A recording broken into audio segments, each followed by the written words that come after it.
안녕하세요. 행복한 보상이야기 백종 손해사정사입니다. 건강검진 시 당뇨병, 고혈압 의심 의견이 나온 경우에 보험회사에 알리지 않으면 고지의무 위반일까요? 이 부분에 대해서 좀 짧고 간단하게 설명을 드리도록 하겠습니다. 고지의무는 이미 제가 다른 영상에서도 말씀드렸고 이미 다른 분들도 많이 알고 계실 것 같아서 제가 간단하게 설명을 드리도록 하겠습니다. 그림이 복잡하지만 보험을 가입하기 전에 보험회사에 알리지 않으면 보험이 해지되고 보험금을 지급하지 못하게 되는 것이 고지의무 위반의 법률적 효과입니다. 이래서 다툼이 많이 있습니다. 우리는 직장인이면 매년 건강검진을 합니다. 건강검진을 하면서 오늘의 주제가 건강검진에 의견이 나왔을 때 이것이 고지의무 위반이 되느냐이기 때문에 그 내용을 좀 살펴보도록 하면, 건강검진을 하고 결과보고서를 보면 어느 정도 나이가 있는 경우에는 대부분 고혈압, 당뇨, 고지혈증에 대한 주의 문구 또는 검진의 필요성, 재검진에 대한 필요성에 대해 명시하고 있는 것을 알 수 있습니다. 이러한 경우에도 보험을 가입할 때 문제가 될 수 있을까요? 우선 이 질문에 대한 답을 하기 위해서는 질문표를 좀 자세하게 확인해 볼 필요가 있습니다. 여기 그림이 크지는 않아서 안 보이실 거예요. 보험을 가입할 때는 계약 전 알릴 의무사항이라는 것을 작성하게 됩니다. 흔히 질문표라고 간단하게 이야기하기도 합니다. 건강검진을 관련해서는 1번 항목이 그 문제가 되는데 그림이 작아서 잘 보이지 않아서 제가 이렇게 확대를 하도록 하겠습니다. 1번 질문 내용을 보시면 최근 3개월 이내에 의사로부터 진찰 또는 검사를 통해서 다음과 같은 의료 행위를 받은 사실이 있습니까? 라고 묻고 있습니다. 1번은 질병 확정 진단, 2번은 질병 의심 소견, 3번은 치료, 4번은 입원, 5번은 수술이고요. 6번은 투약입니다.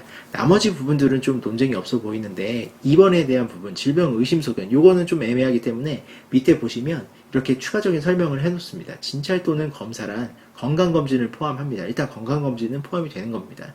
질병 의심 소견이란 의사로부터 진단서 또는 소견서를 발급받은 경우를 말합니다. 그렇기 때문에 질병 의심 소견이라고 해서 모든 걸 고지해야 되는 대상은 아니고 의사로부터 진단서 또는 소견서를 발급받은 경우만 해당이 됩니다.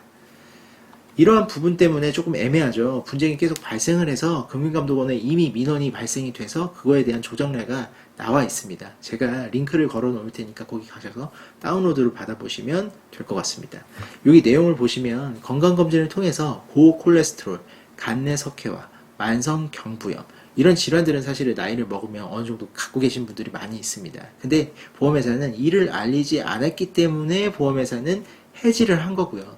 그리고 고객은 이게 해지 대상이 아니다. 이건 좀 부당하다라고 해서 민원을 제기하신 것입니다.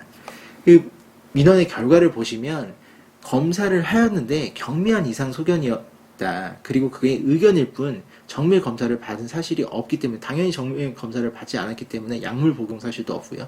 그렇기 때문에 이 사실만으로는 고의 중대한 과실이 될 수 없다. 그렇기 때문에 보험계약의 해지는 부당하다는 어떤 의견이 되었고, 결국은 그러면 보험계약을 부활해라, 이렇게 해서 부활이 된 사례입니다. 그러면 대법원 판결은 어떨까요? 대법원 판결 내용은 조금 내용은 다릅니다. 하지만 여기 병만 다른 거죠. 당뇨병이 의심된다는 사실이 고지의무 대상인지에 대한 여부인데요.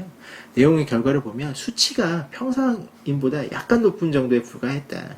당뇨로 인한 투약이나 치료를 받은 적이 없었기 때문에 이러한 사항으로만 중요한 사항이 아니다. 그렇기 때문에 고지하지 않는 것이 고지의무를 위반한 것으로 볼 수 없다라는 판결이 됐습니다. 2002년도에 이미 이런 판결이 나왔습니다. 고지의무 분쟁에 대해서는 계속되고 있고, 보험회사마다 조금씩 판단이 다르고 판결에 대한 내용이 조금씩 다른 것 같습니다. 그렇기 때문에 분쟁이 계속되고 있고, 만약에 고지의무 위반으로 계약이 해지되거나 보험금이 지급되지 않았다고 하면 그냥 넘어가서는 안 되고 이 부분이 맞는지 다시 한번 검토를 받는 게 중요합니다. 굳이 제가 아니어도 상관이 없습니다. 주변에 전문가가 있으시면 꼭 전문가를 통해서 상담을 하시길 바랍니다. 감사합니다.